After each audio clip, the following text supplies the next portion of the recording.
Let's get started with the joke. Why did the Scarecrow win an award? Because he was outstanding in his field. Field, get it? Good joke. All right, the home front. Let's move into the concepts for today. How did society react to the bombing of Pearl Harbor? What influence did it have on the United States joining the war efforts? What happens to the role of women after Pearl Harbor? What effect does World War II have on the Great Depression in the United States? And finally, did FDR make the right move in creating Japanese internment camps? Vocab for the day: rationing, Rosie the Riveter, and Executive Order 9066. I don't know if you feel like that'll be difficult to remember, but it has to do with Japanese internment camps. Thus far, we've done a lot of discussion of what's happening in the theaters of war, Pacific and European. For this video, we're going to focus on what's happening in the United States. Just a couple of key things that we're going to hit on here. And the first thing is going to take us prior to Pearl Harbor. I want to remind you how U.S. citizens were not about overseas involvement, certainly not involving itself in war. They focused on the Great Depression. They wanted to get that solved, which meant like focusing on New Deal programs by FDR. Okay. However, after the attack on Pearl Harbor, things change, and the United States citizens are much, much more in favor of war.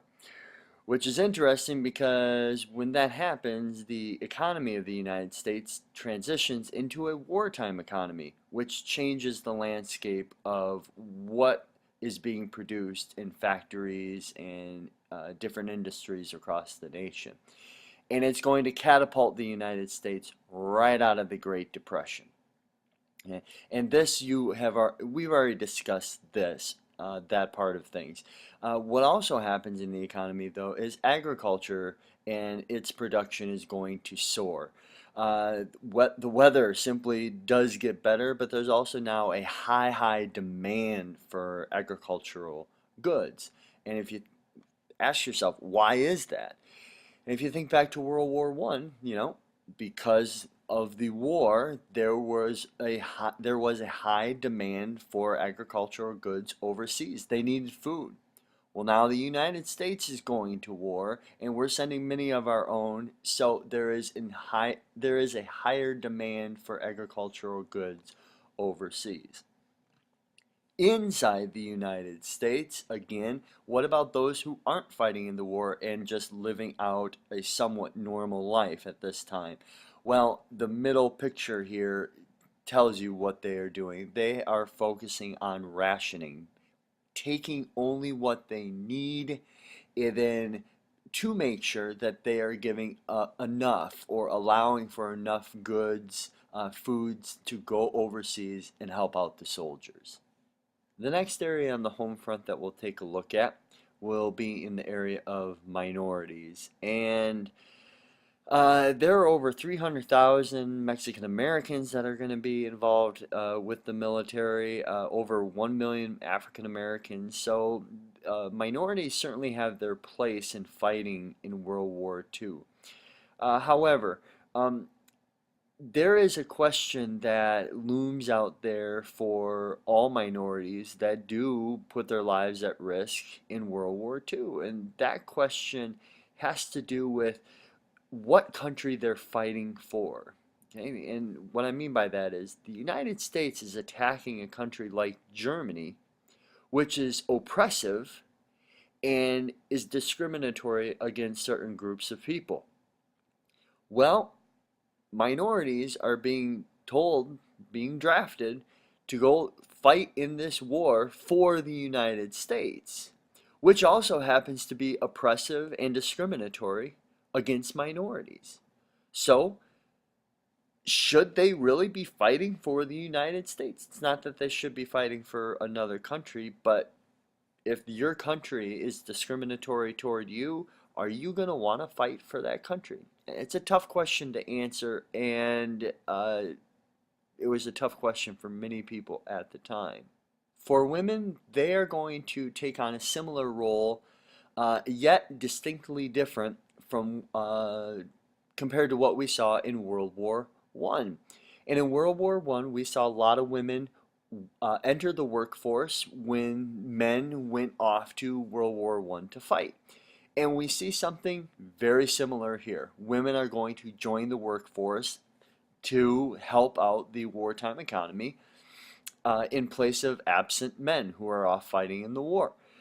However, they are going to play a different role this time, and in that, many of the women's jobs are going to have to be industrial jobs. And these are the jobs that are considered to be jobs only men should or maybe could perform, not women. Okay? The picture you see on the right there, it says "We can do it," and that is a picture of Rosie the Riveter. And she becomes a symbol for the industrial working woman during World War II. And what women prove is not only can they do the job that men can do, but they can perform it exceptionally well. Otherwise, the wartime economy would not have gone as smoothly as it did. Another group who was severely impacted by the war was the Japanese living inside the borders of the United States.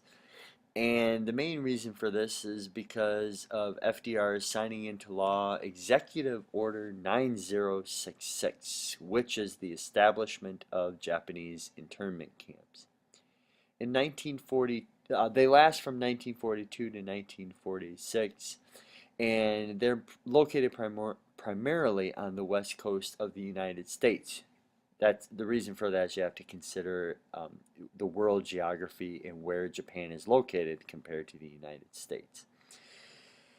And the main reason these even come about is because of the United States' concern with potential Japanese spies inside the borders of it.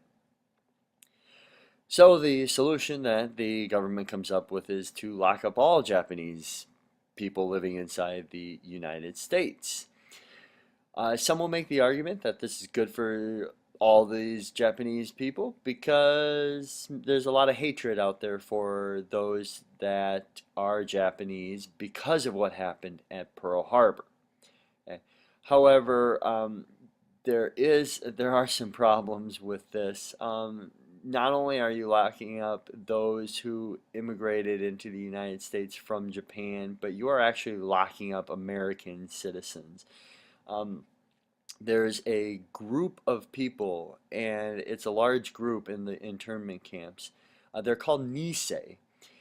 Their parents were from Japan, immigrated to the United States, and that's where these Nisei were then born. And what it means is they are American citizens. They're American citizens whose parents happen to live in Japan and immigrate into the United States. So the United States has effectively locked up its own citizens, which you would think would be a big problem, but that's what the United States does. And it's actually upheld in court in a court case called Korematsu versus the United States. And it questions, okay, are these internment camps illegal or legal? And it's determined that they are legal, and it's determined that because at the time they felt it was a military necessity. Since then, and well into the 1980s, this has been looked at, and it has been determined that there was not enough evidence suggesting that this was a necessary action. And some have been apologized to and even paid reparations for their time spent in military camps, or family members have been given money because previous family members had to spend time in these camps. Unfortunately, the main issue here is the United States was able to prove that it is still a very racial prejudice country in some aspects at the very least. That's what we see with these Japanese internment camps. That's it for today. See you next time. study.